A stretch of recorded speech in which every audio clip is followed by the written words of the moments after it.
That is the sound of the sun, recorded by NASA. What you're hearing isn't fire, it isn't wind, it's pressure, vibrations rippling through 1.3 million Earths worth of burning plasma. And that's just our star. Earth feels big, oceans seem endless, skies feel infinite. But pull back into space, and Earth becomes a fragile speck. Pull back further, and the sun, this roaring sphere of nuclear violence, shrinks into something ordinary. Because in the universe, ordinary still means catastrophic.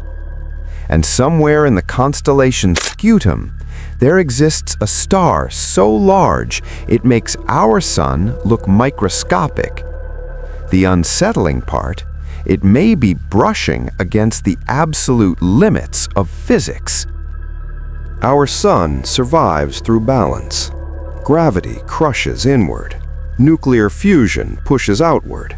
Astronomers call this hydrostatic equilibrium.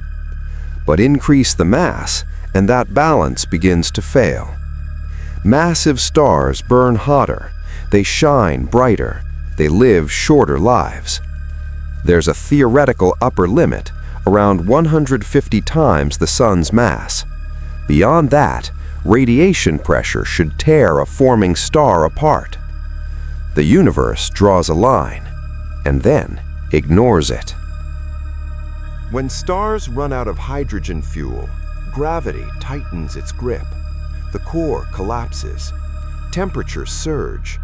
Helium ignites, and the outer layers expand outward, violently.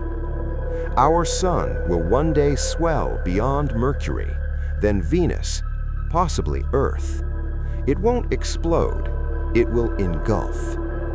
Now imagine something already dozens of times heavier than the sun doing the same thing. You don't get a giant, you get a red supergiant. And that's where we meet UY Scuti. UY Scuti lies roughly 9,000 light-years away. Its radius is estimated at over 1,700 times that of the Sun. If placed at the center of our solar system, its surface would extend past Jupiter's orbit. 5 billion suns could fit inside it. 5 billion. And here's the disturbing truth.